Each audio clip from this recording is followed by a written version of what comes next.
3:01. Welcome everybody to Joey Regs and his deep dive into the New York regulations for the cannabis industry. Let me introduce our panel. Again, you can use the chat button to ask questions. We're going to have a Q&A throughout. Feel free to ask questions when you're ready. We'll answer some questions at the end as well. So let's introduce our panel, and thank you all for coming. Andrew Meir has an extensive and proven track record within the cannabis industry. He's an expert application writer and operations consultant. He has assisted numerous groups with competitive licensing, which is what we have here in New York, application submissions, and he's won dozens of licenses for his clients in multiple regions throughout the United States. His past and current clients include boutique brands, family-owned dispensaries, large-scale vertically integrated organizations, cannabis hospitality venues, et cetera, et cetera. He is one of the most prolific and well-known application writers in the United States, and we're happy to have you. Hi, Andrew. Thanks for joining us. Hi. Thank you so much. That was a beautiful introduction. I really appreciate it. Thank you. Joseph wrote it for me, and I just had to read it. But fantastic. We're happy to have you here. Where are you today? I'm actually in Ohio, so yeah, all over the U.S. these days. So, nice. Are you doing cannabis things there? So I've got family back here that I'm seeing before all of this stuff gets crazy in New York. I already let them know that the next year is completely chalked. So just getting that out of the way before the next year comes. Makes sense. Our next panelist, you know him, you love him, Joseph Levey, who runs the licensing division of Helbraun Levey. His department is responsible for filing the most liquor license applications in New York State year after year. He's one of the most knowledgeable and well-connected people in New York State and the New York City regulatory scene. He's into the regs. He's parlayed that into positioning us at the forefront of the cannabis legalization movement here in New York. Joseph's been very active in the cannabis legislation since 2018. He's all over the regulations. I call him Joey Regs, and so does everybody else. There's no need to call him Levy anymore. Joey Regs, thanks for joining us. Sure thing. Very excited about this. So we're going to talk about the new regs. We've been waiting for them to drop for years, but specifically over the last year, they're late. We knew they'd be late. We didn't know they'd be this late. So we want to kind of review for everybody where we are. Then we're going to talk about the pre-application process, meaning what you should be doing now before the application portal opens, and then what the application is actually going to look like and what you're going to have to do once the application drops. We're also at the end going to talk about what to do once you get a license. I mean, there are some people who have them already, the card licenses, and there are things to do once you win. Some people win and they're like, oh my God, what now? We're going to talk about all of it.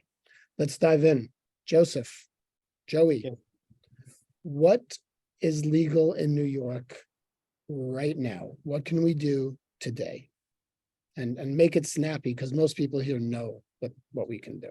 Yeah, the short version of this is since March of 2021, you could walk around with up to 3 ounces of flower on you and not get hassled. You can smoke a joint anywhere you can smoke a cigarette, no problem, no questions asked. If you had a prior criminal infraction of a low level as it related to cannabis, it's automatically expunged. And cannabis has technically been legalized. What we've been waiting on and what these proposed regs are a prelude to is the infrastructure for commerce, where you can buy stuff, where you can sell stuff legally, which currently doesn't exist quite yet. What's the timeline for the final regs? When are applications going to come out? When are people going to start selling? Forget the 2 or 3 initial card licensees that can sell some stuff. When's it going to happen for everybody else? Yeah, so it's going to happen in the first half of next year. If we're looking to get a little tighter on timeline, if I had to guess, I would say sometime between March 1st and July 1st, you're going to see that application window open.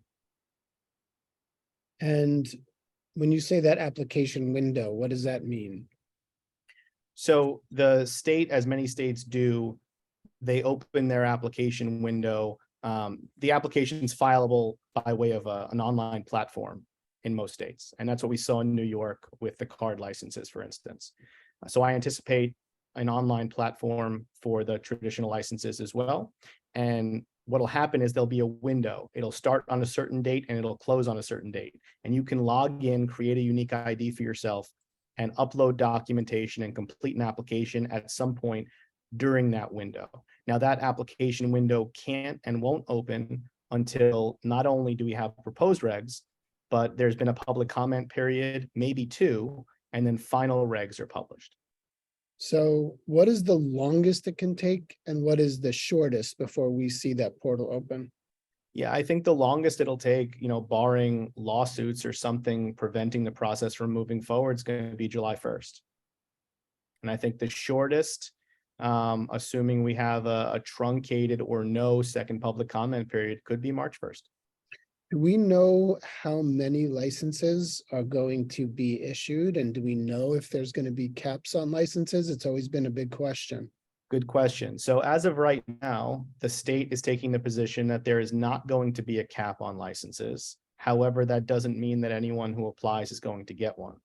They're going to employ a process very similar to the retail liquor store model in New York State, where technically there is an uncapped amount of licenses that can be issued. However, the criteria is going to be pretty strict and applications are going to be competitive with one another. And the state is going to try not to issue licenses in neighborhoods that they feel are already being well served by existing stores. So they're going to let the market regulate itself to some degree. How does that work now? I mean, let's take a look into that because we've always thought that it was going to be like liquor stores. It's certainly shaping up that way. So I've got an application in for North Williamsburg, let's call it Greenpoint. And somebody else 2 weeks later comes in with an application, or a month later comes in with an application for the same street in Greenpoint. Typically, if there was a liquor store on that street already, that person would not have a chance if it was within 1,000 feet or something.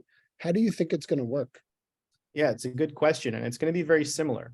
So there are some guidelines in the regs that came out that indicate that, there are some geographic restrictions associated with locations you can apply for a license within. And one of them has to do with proximity to another store.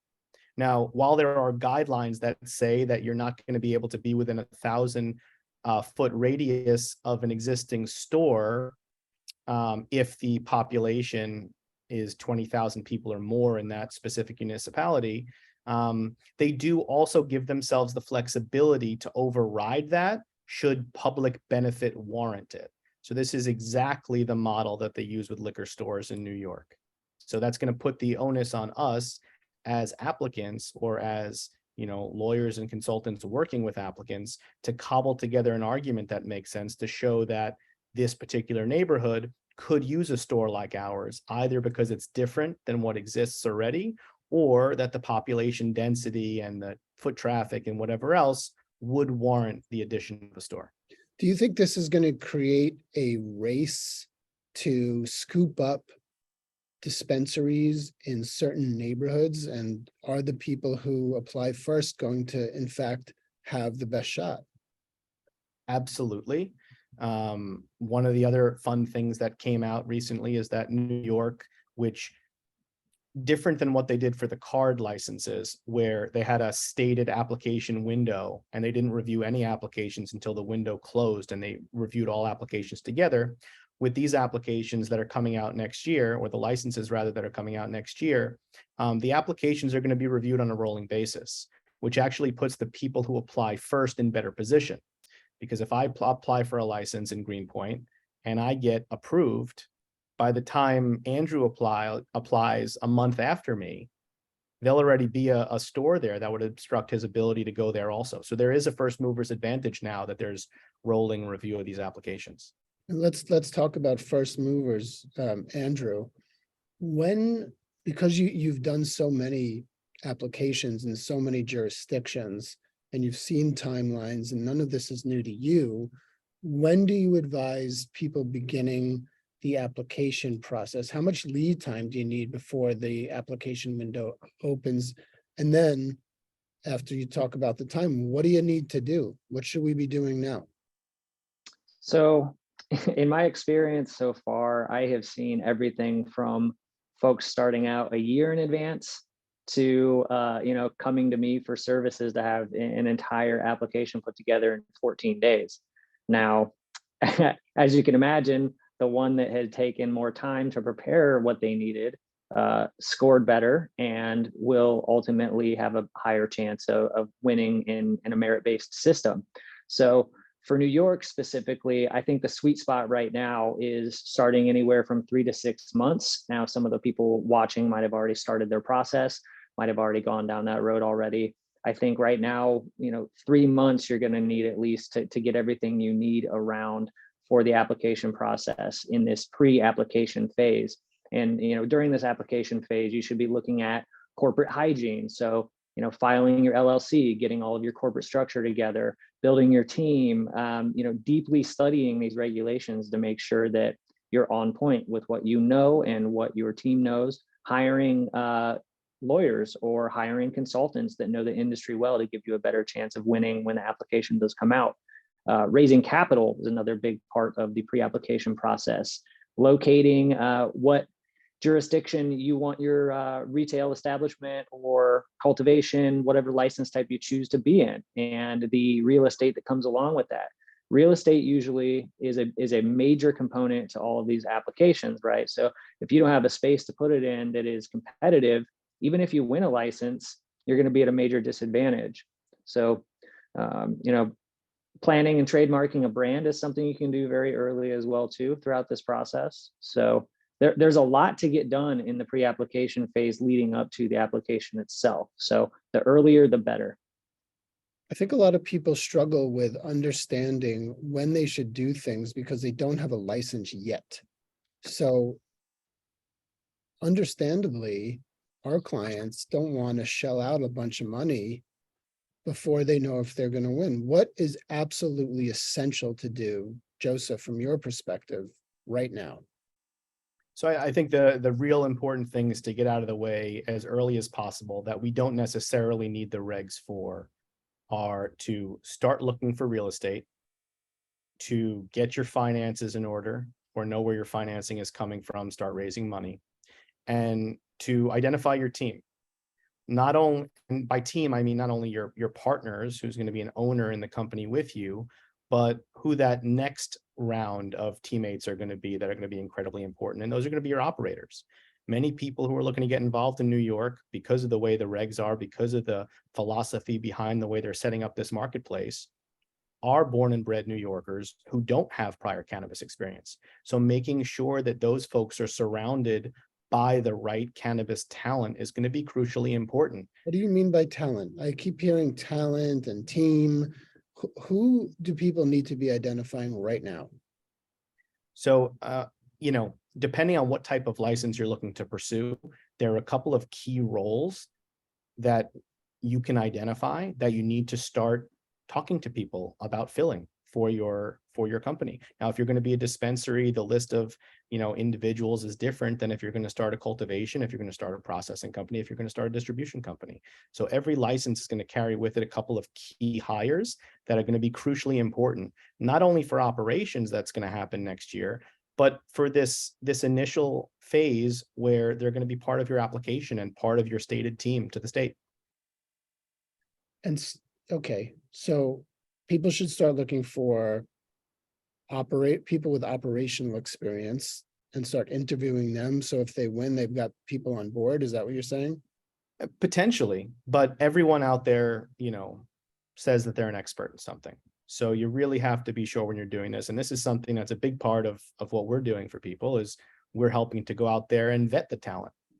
And, part of part of what we're doing, which is a huge part of what we're doing, is making sure that people are surrounded by not only competent cannabis talent, but people who share the same vision, that understand where the business owner wants the company to go and has the ability to execute the plan. Okay, let's talk about some ways that our clients can get into cannabis in New York. Everybody knows about a dispensary, right?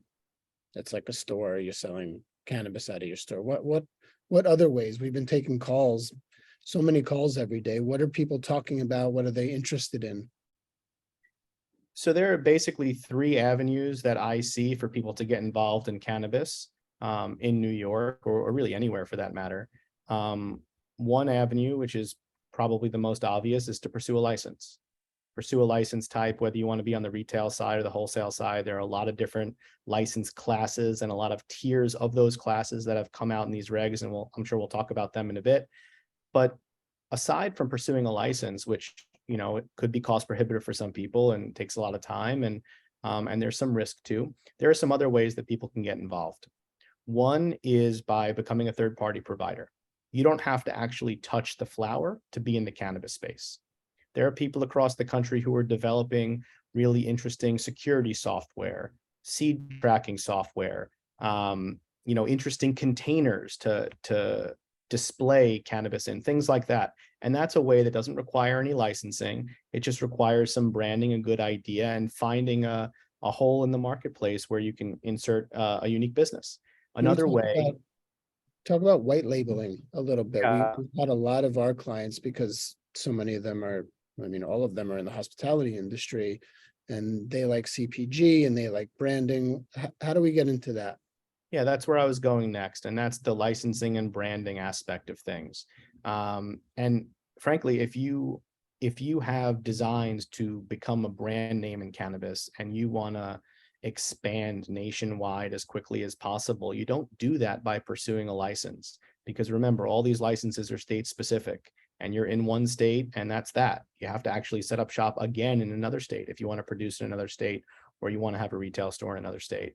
So pursuing these white labeling deals, these licensing deals, are really interesting. You can focus on the branding, focus on a couple of products that make sense, and then get into jurisdictions where you want your product sold. But what is white labeling? Explain what white labeling is. So you'd find a manufacturer, you'd find a processor in a state where you want your product to be sold, and you'd enter into a white labeling agreement, which, you know, for our food people, it's very similar to a co-packing agreement, where essentially you're covering the costs associated with production, and then there's going to be a royalty split of some kind. And they're essentially going to create your product for you in a white label and then slap your sticker and your brand on it.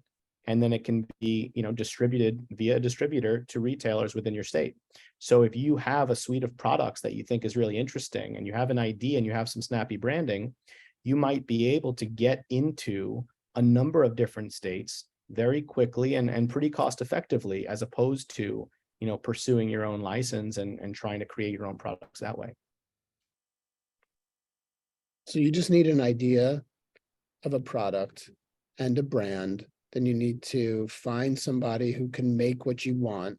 They'll test it with you until you're happy with it. And then you have to just sell them through distributors. Is that right? Yeah, I think Andrew's actually been through this process before, so he can talk about it a little bit more in depth. Please, Andrew.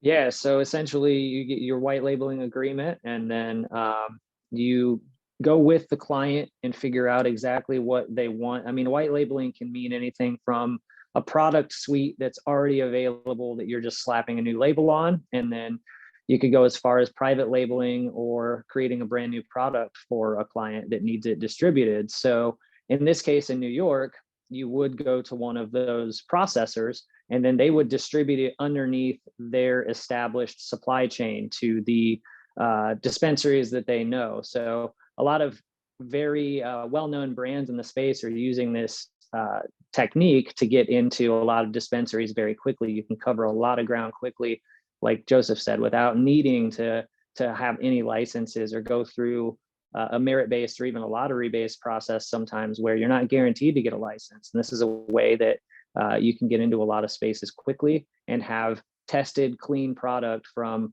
processors that are already in the industry and doing the right thing.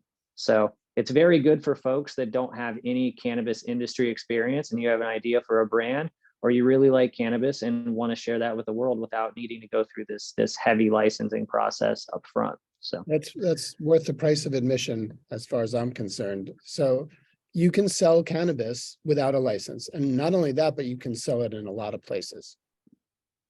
So there will be obviously, if you are white labeling and branding these things, there are ways that you have to structure your LLC and ways that you're going to have to abide by the regulations. I know Joseph was discussing kind of how, persons of interest in this state are working. So let's say if you're in another company from out of state, there may be some, red tape that you're going to have to get around, and we'll have to figure out ways to kind of make these agreements work. New York's definitely making it a much more complicated process to have out-of-state companies come in, and I think it's better for New Yorkers for sure. But if you're coming from out of state, definitely do your due diligence and talk to somebody that knows what is going on in the state to make sure that you don't create an entire brand and get really excited about it and then find out that you're not able to do that, or you've sunk money into it. So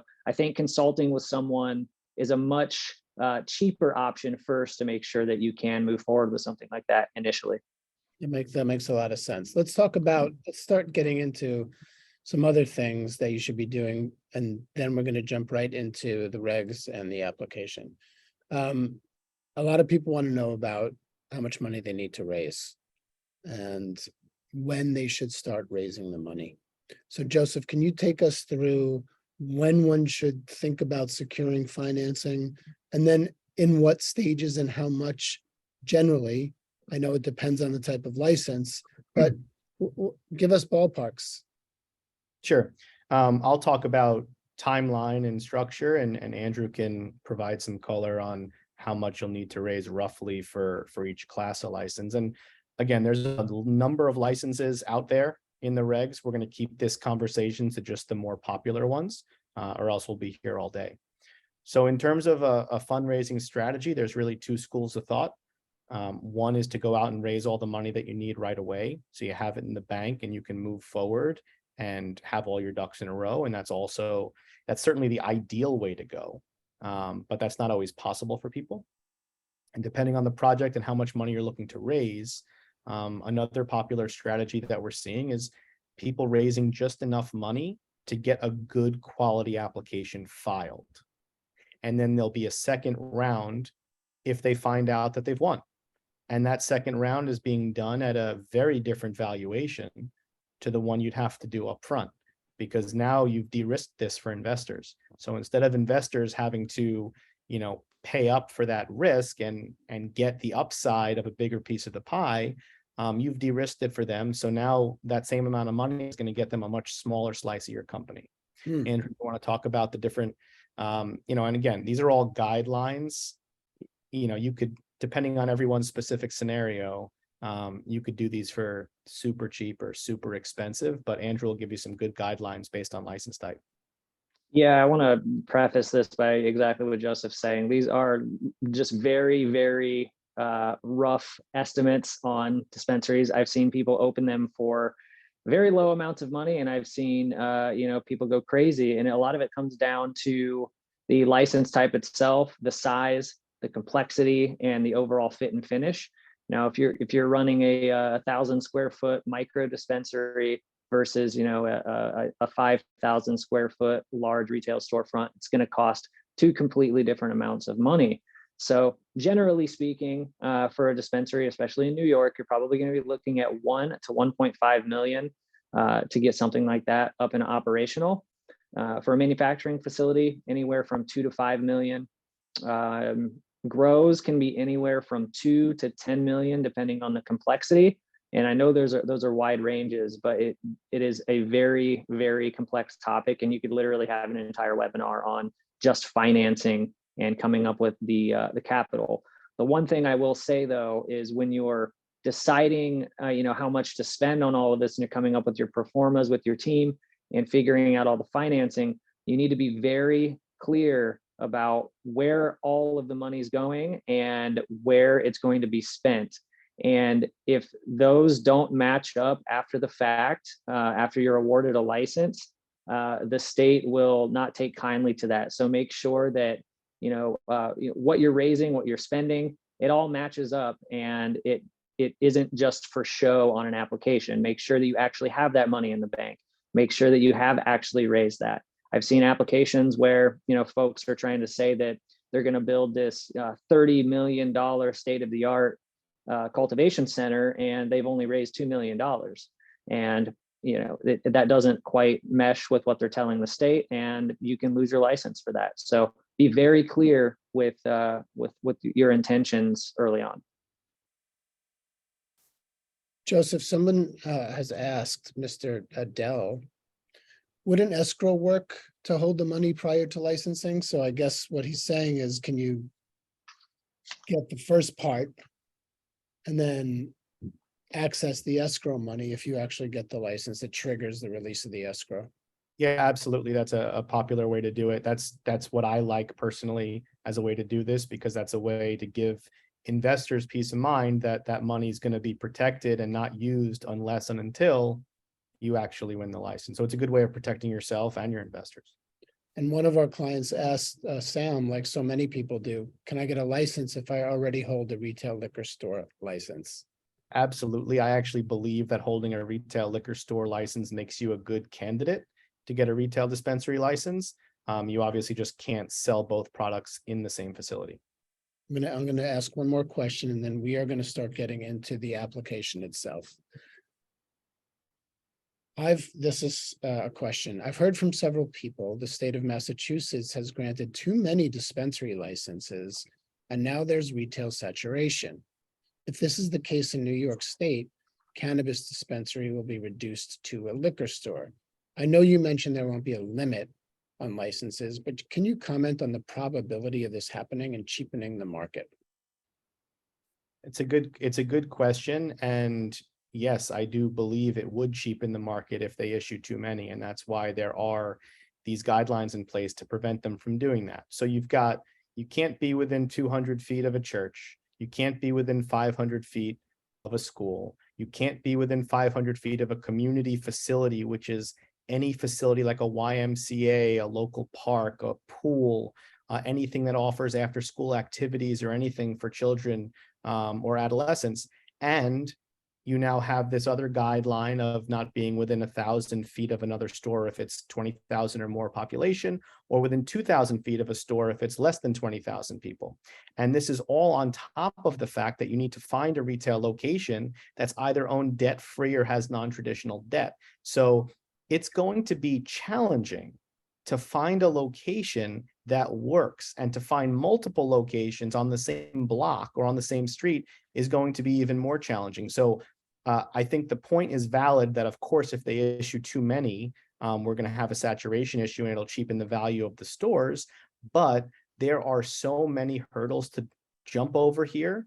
I don't think we're going to see that problem in the same way we see it with liquor stores, which, any retail designation works. You can't be within 200 feet of a church or a school, and that's kind of it. Will you need a license to serve cannabis infused food and beverages? This is another question. Well, so I guess it just depends by what you mean by serving. Nowhere in these regs does it allow for any social consumption site to infuse their own products and serve them.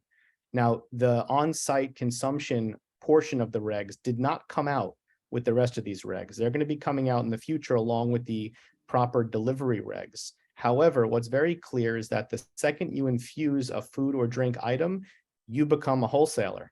And that puts you on the wrong side of the two-tier system to hold a retail license. So there's never going to be a scenario, at least until the regulations get amended, if they ever do in the future, where you can actually be a retailer and infuse your own goods. Now, if you're a dispensary owner, could you sell infused foods or infused drinks as part of your product mix? Absolutely. Last question, because they're coming in now. Are there event tourism type or lounge licensing available? Have you read anything about that, and what's your opinion there? Good question. Now Andrew does a lot of cannabis events, so I want him to talk about this. But in New York specifically, in the original bill, they did indicate that there will be a similar one-off temporary permit to allow for pop-up events, similar to how you can do them with liquor and with beer and wine in New York State. But I didn't see any provisions for them in this set of regs. They may be in the on-site consumption version that's coming out soon, but Andrew, you want to give some color into the kind of events that you've seen and you've been a part of setting up? Yeah, I actually got my career started in this exact space, right? I've been serving cannabis to folks at private events, parties, and weddings all over the United States legally in adult use states. So I think that there is a big market for it. I have not seen anything in any regulation set yet describing any of that. Can you explain what kind of events you're talking about? Okay. Yeah. So for instance, let's say two folks are getting married in Steamboat Springs, Colorado. What we would do is shop with the customer in a retail dispensary. They purchase the product. They bring the product to their event. They hand it off to the consultants or bud tenders. And I bring all of the smoking accessories, papers, and ensure that every customer at the wedding or every guest at the wedding is consuming safely. We monitor them, make sure they're consuming the right products, roll their joints for them, pack their bowls for them, and give basically a full concierge service inside of that private wedding. So obviously we have to get clearance from the venue, clearance from the guests, make sure that we're all buttoned up on all of our compliance and hold insurance specifically for that event. But it can happen. It is a thing that's going on in a lot of states. And as you've seen in New York, there are a lot of quasi-legal gray area things going on. The one thing I will say about New York, be very careful about what events you run. Don't go out and start running them immediately. We've seen in specific guidance and I believe regulation, Joseph, you can correct me if I'm wrong, but I saw that there were specific language, basically letting folks know that we're running these types of events or, giving away cannabis as a donation in the form of payment, anything like that. They may be limited on being able to apply for any real, true legal licenses in the future. So I don't know how they're going to monitor that, but personally, if you're looking to get a license in the future, I would stay away from doing any of the private stuff until the licensing round is over personally. Good advice. That's very good advice. That's very interesting. I think a lot of our clients might be interested in doing some of those, what basically sounds like cannabis catering. Yep. How much fun does that sound, by the way? Yeah, no, it sounds great. I'm quitting the job today. I'm going to start doing that full time. Yep. All right, let's talk about the application. This is what everybody wants to know. I'm going to start asking you guys some questions about the application because you've read them cover to cover. And you read them with an eye that nobody else can, especially you, Joseph. So do you need to explain the broad steps of the application process again, or have you done that already? I mean, I think Andrew can kind of run through the main components of the application, just, broadly. I think that's important.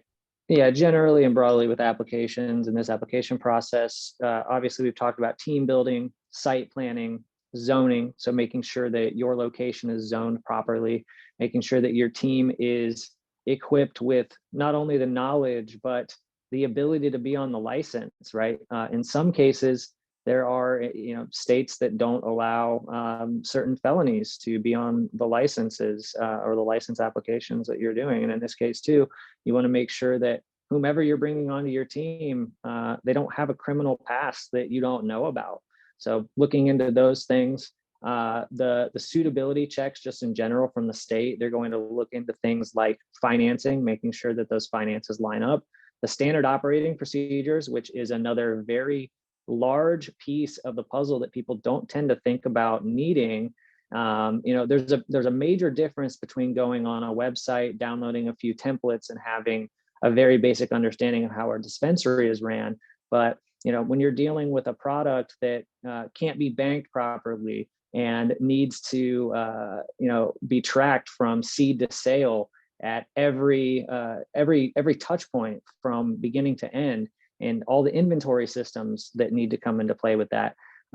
Standard operating procedures are a very, very large piece of what you do as an operator, and the state wants to see very elaborate, very concise, and proper operating procedures for every facet of the business. And this includes, your business plan and security plan, inventory plans, all the floor plans of where all of your cameras are located.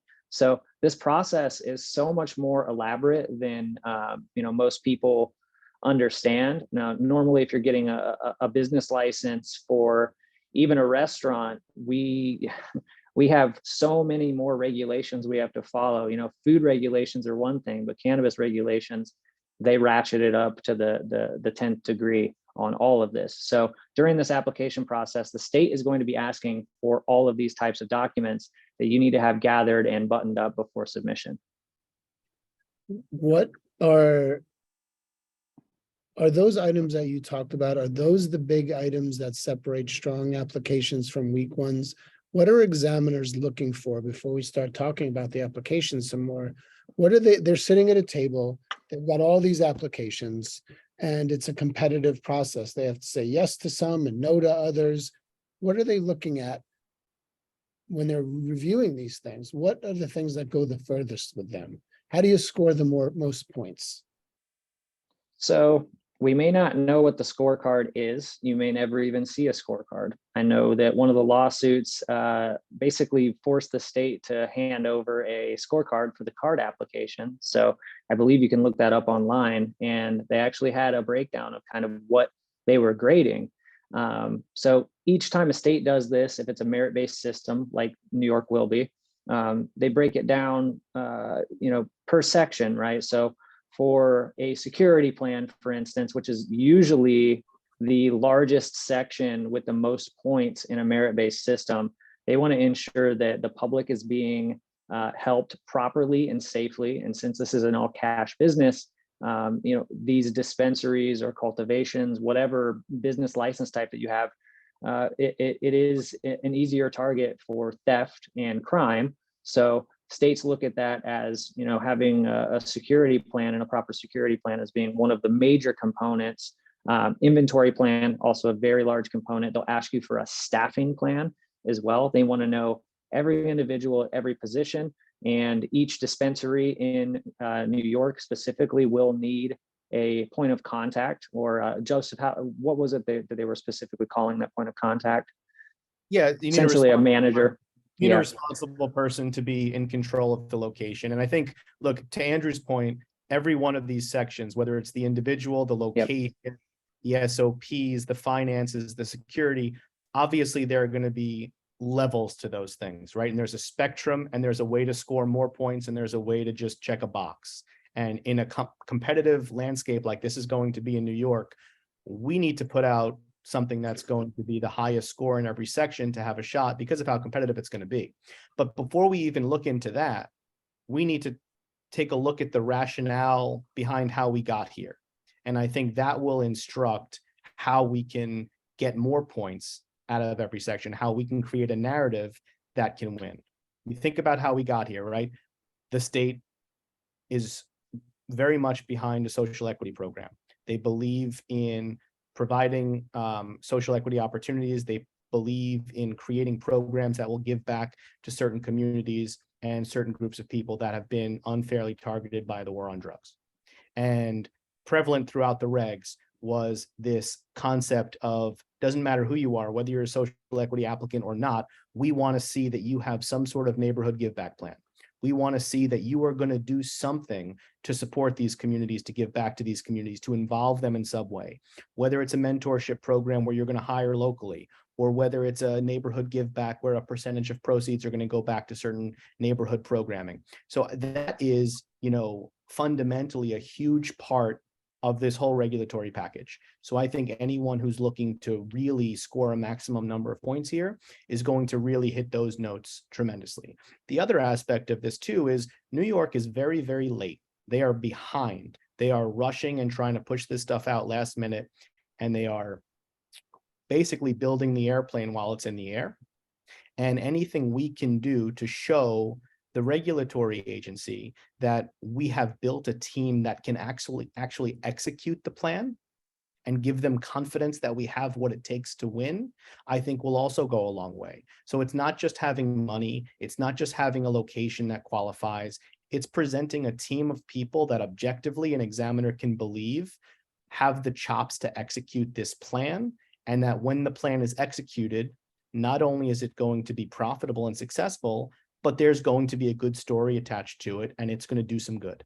And I think that is a theme that you see throughout these regs that speaks to me, certainly. I'd like to add to, I know a lot of this is objective as far as, they're checking boxes, they're looking for specific things. But you also have to remember the examiners that are doing this, they're not putting it through a machine to figure out what these grades are. There is still a lot of subjectivity. So, telling a narrative and telling a story of why an owner got into the industry in the first place, or why you're serving that community, like Joseph's saying, you can still tug on the heartstrings of the investigators or the people that are looking into the application when they're scoring these. So I've seen applications that I feel aren't nearly as strong still do well based on what I think is the time and place that they're graded, because at the end of the day, these graders still are subjective, they still are human. And I do think, telling a narrative, like Joseph's saying, especially with community support and giving a background of your team, that really is what the state wants to see at the end of the day. Yeah, I mean, it's not just telling a narrative, it's adopting a philosophy. Correct. That is actually going to work, because we're all behind what the state's trying to do. Mm-hmm. This is why we're involved in this. It's a large reason why. Let's talk about some of the application stuff. How many licenses, Joseph, are we going to be able to hold? Can an individual hold? It depends on the license class, and it depends on what percentage you own. What a dispensary. If you're a dispensary and you're a true party of interest, not a passive investor, and that's owning less than 5% of a publicly traded company or 20% of a privately held company, you get 3. Hard stop. Okay. And you talked about, and we talked a lot about social equity qualifications. The card license is over. Now we know that it scores points. We know that they're giving preference to social equity applicants. What does that mean? What is a social equity applicant? How do you qualify to be that? So there's a couple things here. When the application window opens that we're talking about for next year, there are basically going to be 2 pathways for your application to travel down, depending on your qualifications. One way is going to be the social equity track, and one way is going to be the non-social equity track. To travel down the social equity track, which historically has been preferred track to travel down if you can qualify, you have to be 51% owned by a female or females, or minority or minorities, or distressed farmers, or people who have been justice affected, or what's the one I'm missing? There's one I'm missing here. What does justice affected mean? It's people who've been arrested for low-level cannabis charges that are no longer illegal. What about if you come from a neighborhood that's been disproportionately impacted zones? Yeah. Yeah. There will absolutely be a carve out for that. As a matter of fact, they even indicate in the regs that there's going to be extra priority given to people who come from certain neighborhoods that have been disproportionately affected. And how on earth are they or we going to identify what neighborhoods those are? We're in New York City, for crying out loud. I'm sure there are so many neighborhoods that have been affected by this. How do we know what's what? There are going to be a number of criteria they're going to use, whether they break it down by zip code or neighborhood or community board in New York City. We don't necessarily know where those parameters are going to fall quite yet, but we know they're going to look at arrest data. They're going to look at local information. They're going to look at a number of different things. Okay. Anyway, if you qualify as a social equity applicant, you'll be able to apply as a social equity for a social equity license. If you don't, you go down the other pathway. and you're basically being graded against the people in your pool. Now, if there are people who didn't qualify for a card license but fall within that category, like I said, there's going to be a carve out to provide them extra priority. The card license wasn't for everybody. There are people that qualified for it but didn't want to pursue it because they want to pick their location. If those people are going to apply for a full-blown license when they come available next year, they will be given extra priority. Okay, I'm going to go down the list of some questions about the application process from what we have taken from the draft regs. Are there going to be labor union requirements, Joseph? Yes, there's going to be a requirement that you are engaged and sign a labor peace agreement with a local labor union. What is a labor peace agreement? What does that even mean? Andrew, you want to speak to this? Yeah, usually it indicates that you're getting into an agreement with a labor union for all of your staff if they so choose to get into a labor agreement with that union, that you won't stand in the way of them doing so. So How do we have a unions- few requirements in a couple states like Illinois where it's very popular, and California as well. Go ahead. When you say very popular, do you mean that the shops are unionized? It's not that it's popular in that aspect. In Illinois, we had the same exact requirement on the application process, where if you want a license, you have to engage the unions through the labor peace agreement process. I guess what So- I'm asking is, in the hospitality world, if you tell me that I have to hire union employees, I'm out of here. There's no way. You can't do it. $35 an hour plus benefits, blah, blah, blah. Just not going to happen. Yeah. What ends up happening? Is there an extra cost to the license holder because of this peace agreement requirement? I would say if you're going to be going for a license, when you're doing all of your pro forma data and all of your staffing plans, make sure that there's at least someone from a union that you've talked to that you may have this labor peace agreement with, figure out what their costs are or what they would be demanding from your license or your business to pay them, so you can have that added in onto your overall cost. What do you mean? I'm lost. We have to pay the union people to get No. I'm just saying if you have to pay due to this labor peace agreement, if your cost of labor goes up by $5 an hour versus what you could pay them as a minimum wage, you need to know what the difference is of what union wages are versus standard wages in the cannabis industry, to make sure that your pro formas match and that you're prepared if your employees so choose to unionize. So, David, to your point, yes, you'll likely have to pay more if you sign a labor peace agreement. However, it's going to be a requirement in New York State that you do so. So you don't really have a choice there necessarily. However, I think one of the trickiest things for people making the jump from hospitality over to cannabis is going to be to get comfortable with the idea of labor union not being such a terrible thing. We've spoken to a number of unions, and it works very differently in cannabis than it does in hospitality, because this is a new area for them as well.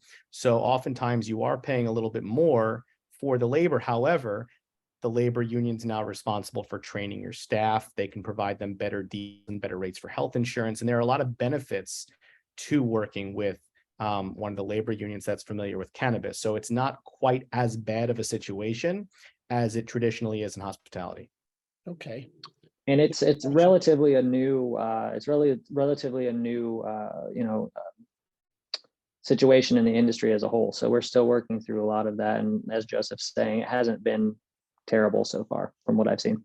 I have a question from Arturo. He says about the equity carve out. What if you are a business that is 60% owned by a woman and a minority together? Does that count?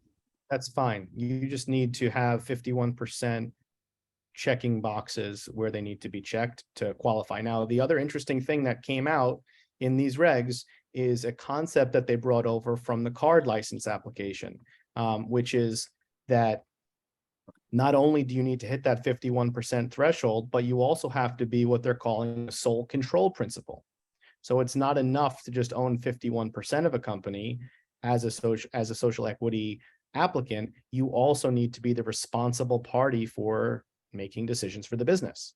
So, that was something that we didn't see in prior iterations of this, and that could change the calculus a little for some people. Okay.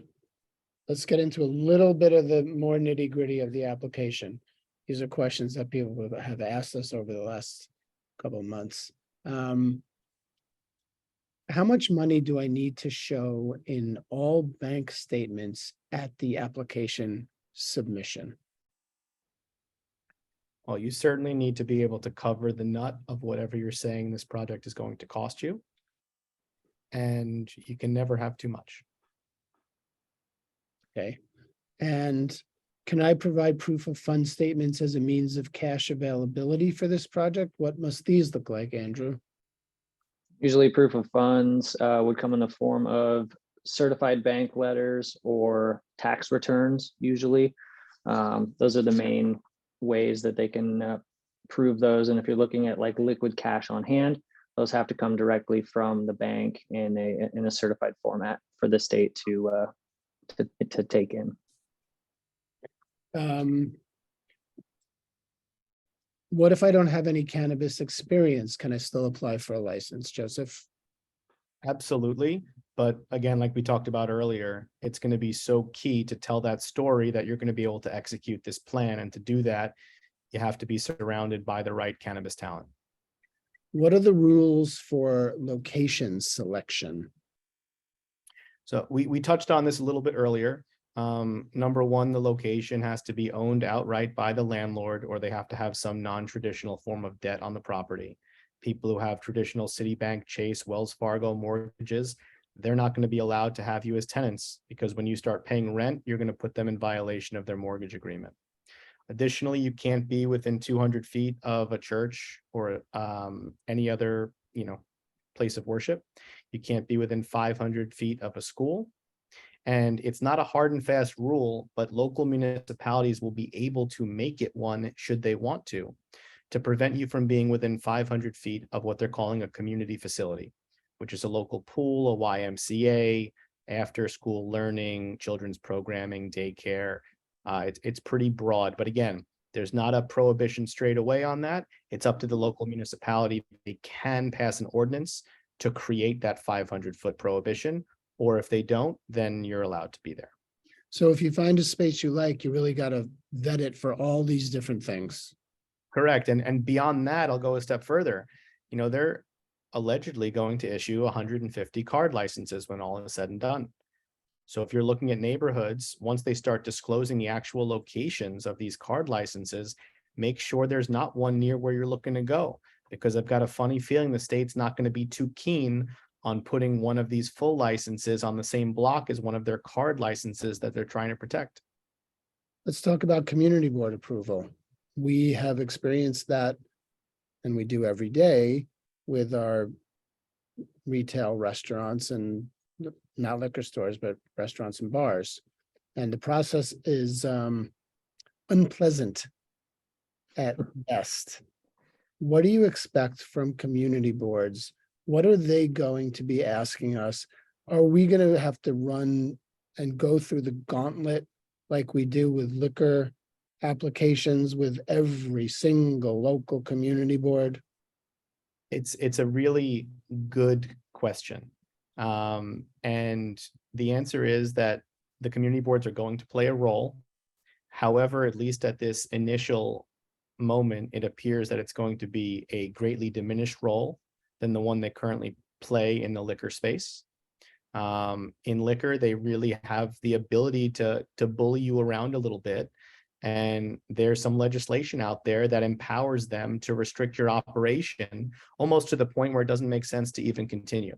Now, this is a part of the legislation that I've been heavily involved with the state, and I've pushed very, very hard back on this point specifically. And where they landed is actually not so bad of a place. We're in a situation where the state is going to require notification to the local municipality, which in New York City is going to be your local community board. And they're going to allow the community board to hold local meetings and pull you into those meetings and ask you about your concept and how you're going to operate. They cannot prevent you from operating. They can only restrict the method in which you operate. And not only can they restrict the method within that you can operate, but there's some guardrails that the state has put up to prevent the municipality or the community board from overstepping. So for instance, they can't attach additional fees for you to be in their neighborhood. They can't create more restrictive distances than what the state lays out. They can't limit your hours of operation to keep you from operating for at least 70 hours a week. The biggest thing they can do is they can, and I don't know if the community boards are going to be able to do this. It might be at a city level. We'll see. That's still about to, remains to be seen. But levying these or enacting these local ordinances that create these community facility prohibitions, I think that's going to be a big one. And it would strike me that that would be something that would be done at the city level, not at the local community board level, but we'll have to see how that plays out. So while the community board is going to be, their involvement is going to be somewhat minimized, I do still see great value in trying to get some sort of approval or endorsement from them. Because while a no comment is going to be all that you need, I think having something over the top, an approval and endorsement, something like that would go a long way from an examiner standpoint in evaluating public benefit. Agreed. Thank you. I hope that the community boards don't freak out. That's all I can say, because that's what I'm expecting. So there have been a couple of community board meetings already this month where they've been talking about cannabis, because the first 36 card license winners came out a couple of weeks back. And while they haven't identified locations for all the individual winners yet, some of the not-for-profits have locations, so we know where those are going to be. And I went to a couple of board meetings that have happened already, and generally the boards don't know what's going on. They don't know what to do with this. They don't know what they can do with this. And I'm actively in discussions with a couple of community board folks to try to educate the staff in a way and, let them know what they can and can't do, and hopefully further that educational process for them. So we have a much better process than we have with liquor. It's very kind of you to spend so much time with the community board people, Joseph. Thanks for taking one for the team. More questions. How many owners, Andrew, can we have on one application? I don't believe in New York specifically there is any type of cap on ownership. It's just the owners themselves and the types of businesses they have are going to be kind of the big red flags that the state has. So for instance, if you own cannabis businesses specifically outside of New York or even in New York, they're going to restrict what type of licenses you are able to apply for. So say if someone had a manufacturing license in another state, they are unable to apply for or hold a retail license in New York State. So that would absolutely limit the types of licenses you could apply for. But as far as the amount of people that can go on a license application, there really is no limit. It just depends on how much equity your company is willing to give up, how much you're carving that up, and how your operating agreements and corporate structure breakdown is. Can we have out-of-state investors? Yeah, from what I understand, that is okay. No Joseph? problem with that. Just the only thing is just to pay attention to is what Andrew said. The state has really doubled down on this prohibition of people crossing over in the two-tier system. So as Andrew said, if you're on the wholesale side in another state, you now cannot participate on the retail side in New York, and vice versa. How many licenses, you may have touched on this, so you don't have to get too into it, but a lot of people want to know how many licenses they can actually win, and then what are the limits? So maybe you can talk a little bit about the two-tiered system, just so people understand the limitations once they get a certain kind of license. Sure. The two-tiered system really stems from the alcoholic beverage industry.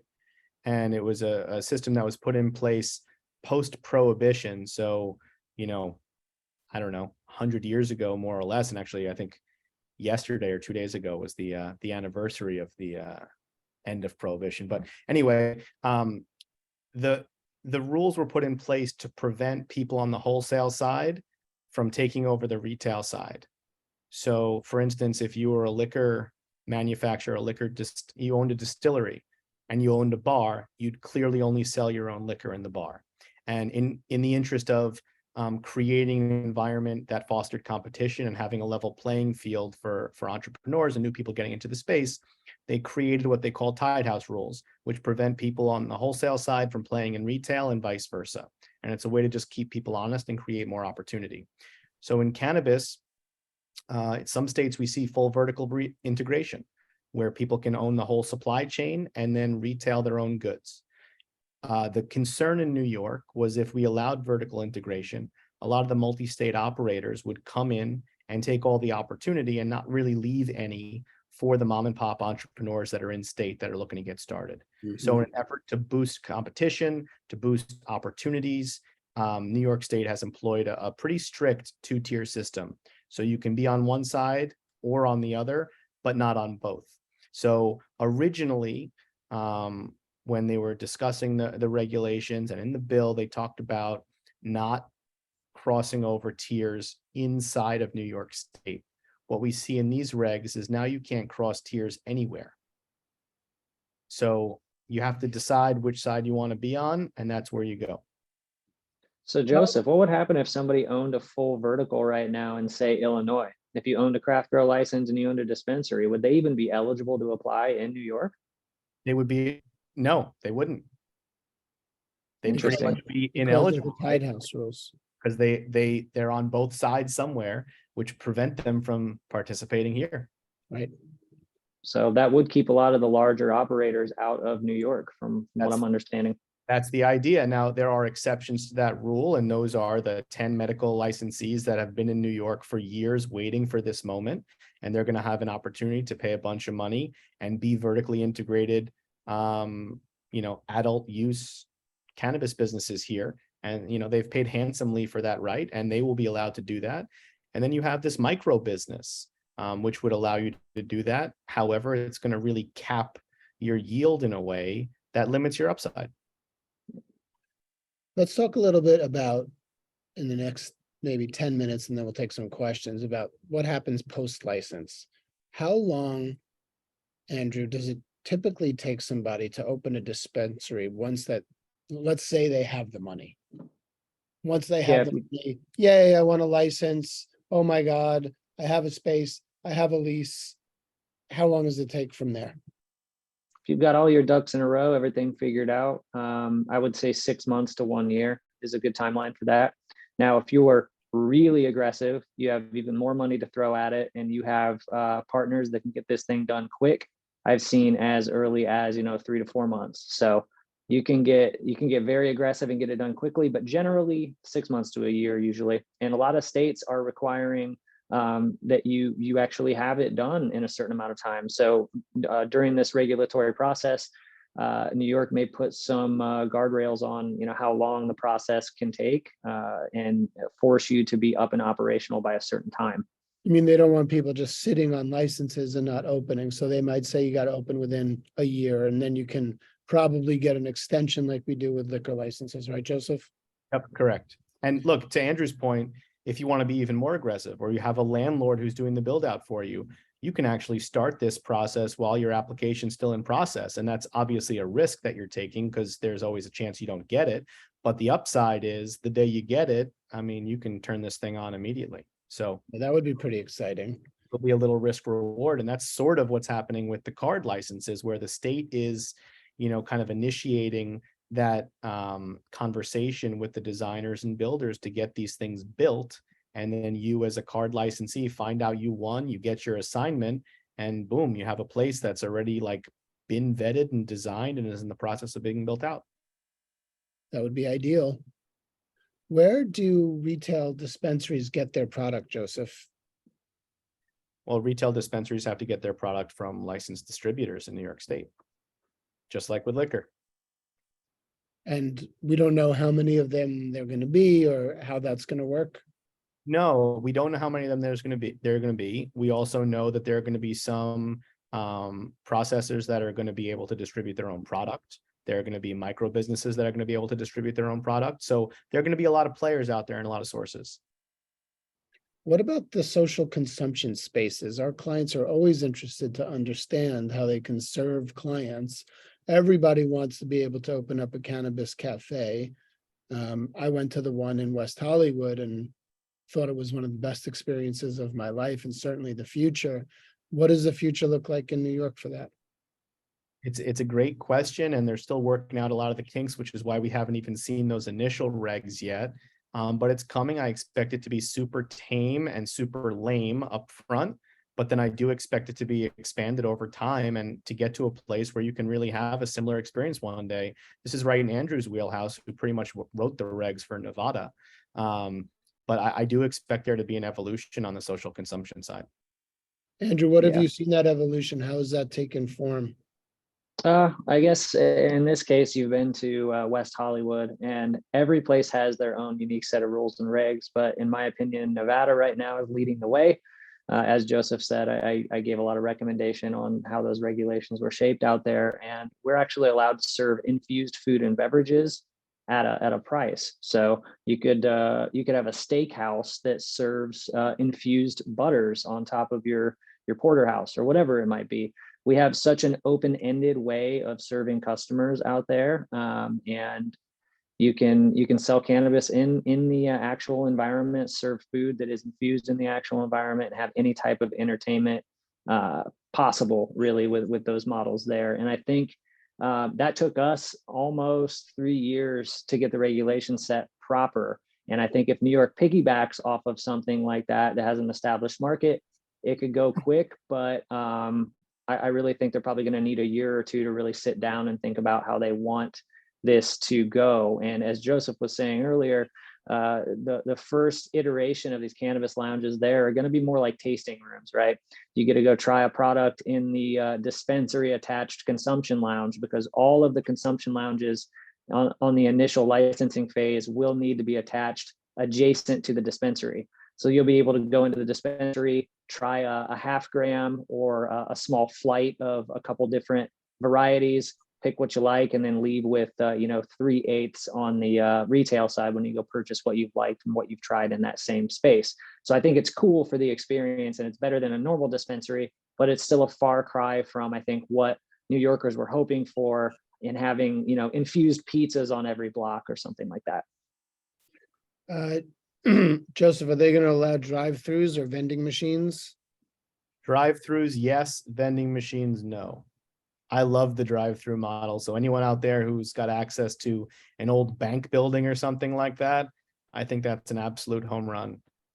Might I add, I was reading that the drive up or drive through process also allows for foot traffic. So that could be very Walk-through? interesting to kind of have a walk up dispensary that's serving that way. Would you be able to open up a very small kiosk type of thing in that situation? Yeah, I mean, look, there's nothing in the regs that require a certain amount of square footage for the store. So as long as we can fit everything we need to fit inside it, we'll see. Okay. Are licenses transferable, Joseph? They will be. What that process looks like, is going to depend on a number of different things, including how quickly you can transfer them. There are ways to work with that, as we've seen in other states as well. If I get a license, can I sell my business immediately or do I have to wait? We don't know about timing yet. I'm anticipating that we're going to get some more information on that soon. Some make you wait for the first renewal period. Some you can just transfer straight away. The big question is just going to be the mechanics of how those things are structured. And generally, who am I going to be able to sell it to? Somebody else who's qualified the same way I am? Yeah, exactly. There's going to be, so the state is focused on making sure there are an even number of social equity licenses and non-social equity licenses in the marketplace. Mhm. So if you apply as a social equity applicant, you will only be able to sell your business to another social equity applicant. That's good to know. The last question before we take questions. A lot of people are applying. We're gonna be representing a lot of people who win licenses. And what they want to know, and Andrew, I'm sure you can answer this. In a nutshell, in 1 minute, what are the biggest operational challenges in the cannabis business? We have banking issues, we have insurance issues, we have payroll. What are the big ones that everyone's grumbling about all the time? Banking is by far and above the biggest one that we have currently. If you've seen the news recently, the whole debit card transaction procedure that all the dispensaries have been using for the longest time is hitting a major snag right now. So it's back to cash only completely in most states. So banking's a very big one. Is As that you what said, it's in gonna be in New insurance. York, Joseph? We're gonna have cash only? We'll see. I mean, the big issue is like, and what Andrew is alluding to is absolutely right. Banking is a huge issue, as you mentioned, payroll, insurance, merchant processing. It's all a huge problem for cannabis. And generally speaking, it's very difficult to find vendors for those things. But there are ways to find them. And one of the things that I know that we're doing internally is we are working with a technology partner on our applications. We're working with a company called Standard C, which is automatically vetting all of our clients that we're working with for banking, for insurance, for payroll, you name it, so that the people that we work with, if and hopefully when they all get approved for licenses, they will also already be pre-vetted and pre-approved for a number of banks that are willing to work with them, payroll companies, insurance companies, and we're hoping that that's going to help get them over a pretty major hurdle that most people have to deal with. Yeah, I'm sure it will, because that's a real pain in the neck. It's tough to cold call all the banks asking if they support a cannabis business. It's really annoying. How can you even cold call a bank? It takes 25 I minutes to mean, get through the. yeah, right. telephone. It's a process, man, Anyway. trying to find banking. Let's take some questions now from the audience. If you have any questions, please ask. Somebody's been asking about the gray market dispensaries that, I mean, I live in Greenpoint and I walk to work, and on my way to work today, I did a little count. That's Greenpoint to Manhattan, and I counted 63 shops that were selling. I mean, every single bodega had a bong in the window or had some stanchions outside to make it look fancy, or had a dirty red carpet leading up into the, I mean, it's out of control. And so how are we going to compete against that? Yeah, it's a great question. It's a really big issue, and New York State is essentially just letting these things happen for right now. I personally believe there's a number of rationales behind why they are. One being it's helping to destigmatize cannabis for people generally. You're getting used to seeing them on every street corner, and ultimately you as an individual are going to have to make the choice whether you'd rather see an illegal, untested store, or you'd rather see a licensed, tested, approved store where, a lot of the revenue is going to, your local government, your state government. And I think that'll be an Nobody easy. cares about that. Nobody cares about where their revenue's going. They want to get good product. Well, the They bigger want a issue is safe that product. they're going to have But a safe product and it's going to be licensed. And if there's a problem, they'll know how to deal with it, as opposed to, we don't know where this came from. It came from another state. We don't know if it's been tested. So I think that's going to be an easy call to make. And the other issue is, there's been $750 million worth of cannabis that was harvested over the last month or so in New York State by conditional cultivators and processed by conditional processors. And there are no conditional retailers available yet to buy that product. So what are we doing with it? Is the state gonna, backstop the whole thing and buy it all and shelve it and waiting for these people? Or is the state sort of turning a blind eye and gonna let people sell it where they can sell it? So I don't know the answer to that question. You're never going to hear anyone from the state even address that question, but there's a reason that it's being allowed right now. Now, one of the things that no one's Scandalous, Joseph. That's a scandalous opinion. there's a rationale behind it. Look what happened in California years ago. You could actually go onto the California state website and search for illegal dispensaries. And they allowed this to happen because, the agricultural community got so into cannabis that if there was no outlet to sell it, the whole thing would collapse. So right. I'm not saying that extreme thing is going to happen here, but it's worth a conversation. The reality is, in New York, they really need to move these things along, and they're going to let this push the culture forward as long as they can. And then when it comes time for real licensed retailers to get out there, they're going to sweep up a lot of these guys that are operating in the gray space. Now, everyone knows at the November 21st meeting, they issued those first 36 card licenses, and everybody knows that they dropped the proposed regs. But what no one's talking about is the fact that they also adopted proposed enforcement regulations. And that's significant because that is part of the framework for giving the state the ability to actually go out there and shut these guys down. So I think that was something that was sort of under the radar, which shows us that we're making a step in the right direction towards ultimate enforcement of these places as retailers start to come into the marketplace legitimately. Andrew, because you've seen so many people go through the process and open, this will be the last question unless our guests have any question. A lot of people ask us this question, like, this is so exciting, it's so scary, it's so expensive. Are people making money?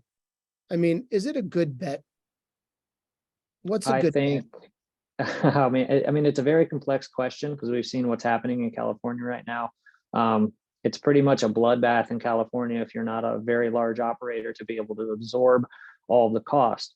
I just feel you need to, be very aware of what you're getting into. Taxes, I know I wasn't able to say this earlier, but taxes are another big issue. 280E, since it is a federally illegal substance, your tax burden with any plant touching business is massive. So it is a lot harder to make a profit when you have those factors working against you. But when you look at the overall population and demand in New York, specifically in New York City, I think there are going to be a lot of businesses doing very, very well with the amount of demand because, right behind California, New York's got the highest demand, a very active tourist population that will smoke and use cannabis.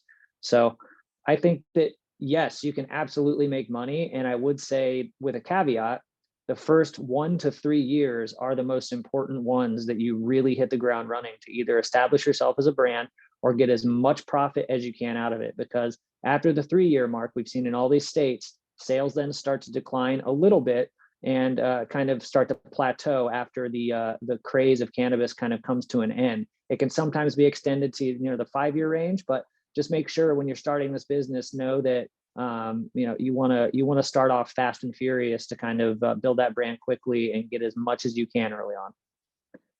Thank you. Well said. Joey Regs, you got anything you want to say before we sign off? I got tons to say still, but I don't think anybody wants to hear it. We could talk. Everybody wants to hear. How about you say the thing that's really bothering you the most that you didn't get out? I would say that one of the really important things that came out in those regs, which everybody was waiting for, is to understand all the different license types that New York is going to offer and what they're going to cost. So we have a fee structure now. The fees are out there. It's only going to cost $1,000 to apply for a license. Now, specifically based on which license you choose to pursue, there's going to be an additional fee due later on down the line if you're approved. And that's going to vary based on license type. But we know that, that initial fee is going to be light, which we predicted it would be. And, you're going to want to spend your money wisely to make sure you're putting in the best application possible and you're putting yourself in the best position to win. Now, Joseph, you say the $1,000 fee, that's just the application filing fee. That's not going to be any, and I know there's a lot of folks that, come to ask me about, getting the applications done and whatnot. Those costs do very much so jump when you start bringing in consultants and security companies and architects and everyone else you need to make your application very much so competitive. So your budget for consultants and legal, that will be higher than what the state is telling us we need for just the application fee. That is only one very small portion of it. Correct. And when you gave those numbers earlier about what to expect in terms of like how much money you need to get your project off the ground, I think you're on the money. I think if you're doing a dispensary in New York City, I think you're probably going to need $1 million+ bucks. And that's going to cover, everything associated, including your lawyers, your consultant, your lease, your security deposit, your staff, your opening inventory, your finishes, everything. That's like an all-in number. But I think it's a very realistic number. A lot of people who get into this industry have heard the rumors that once you win a license, all of a sudden it becomes worth a tremendous amount of money. Is that the case, Andrew? Is that really what happens? Yep. Yeah, it depends on the market, depends on how saturated it is. Like I said, usually that first 1 to 3 year mark, a lot of people make their exit on licenses. There are whole entire firms that try to get licenses just to move them again. So I think that's what New York's trying to do. In some of these other states like Nevada, we're not allowed to sell our social consumption licenses for, you have to hold the license for 2 years before you can sell it. And you have to be operational for 2 years before you can sell it. So there's a lot of new language that prevents sales from happening quickly. So we'll see what New York does. But at the end of the day, these licenses, when you do win, it is you get a very, very high return on investment. So for instance, I know it cost a group that I was working with $500,000 to do all of their licenses in Illinois, and they won 3 of them, and of which one was worth $2.5 million right out the gate, and then the other 2 were worth right about $1.5 million. So with all those valuations, and those weren't even the most expensive license type. The craft grow license type out there is going for anywhere from $2.5 to $4 million on a good day. So your $250,000 or $500,000 investment, whatever you're planning on putting in early to get a license, if you do win, it will multiply. And I don't really see that trend changing in New York. If anything, I see these licenses going for $5 million+ just for the paper, no assets. Just as an estimate. It's a bold prediction. Just as an estimate. Location is going to be so important here Very because big. at the end of the day, we have to remember, what's coming down the pike in the future. Federal legalization, descheduling of cannabis, rescheduling of cannabis, changing of the IRS code, signing of, interstate compacts, whatever it is, any of these things will affect the likelihood that some of these big businesses, big conglomerates get into the cannabis space. And when that happens, these guys are not going to look to apply for licenses and risk anything. They're just going to go and pay a huge multiple for the ones that are doing the best in the best locations. And if you read the tea leaves, you look at, big alcohol, big tobacco, they're all getting into cannabis in these sort of like option agreements where they're buying a small piece of a big company with the option to buy the entire rest of the company once federal legalization happens. And, these guys don't mess around, and they wouldn't be doing this if they didn't see the opportunity. So if you can get a dispensary, specifically a dispensary,